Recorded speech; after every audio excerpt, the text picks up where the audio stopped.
Nggak mungkin alat berat masuk hutan tanpa yang mengamankan. Mungkin tiba-tiba tuh, bro. Semut lewat aja bisa terlihat, apalagi alat berat. Iya. Jadi negara kuat, tapi oknum lebih kuat. Itu Republik Indonesia itu.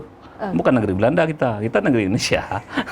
Ketika pun bencana terjadi, longsor, orang mati di lubang, orang tidak cukup oksigen tadi ya.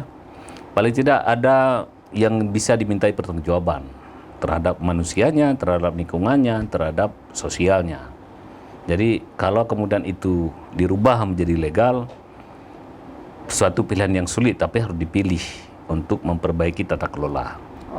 Karena begini, kalau ditutup habis, saya kira kalau negara ini mau bisa, tapi negara belum mau. Saya mesti pulang, negara belum mau. Kalau negara mau tutup itu dalam hitungan detik, semua alat berat itu bisa turun.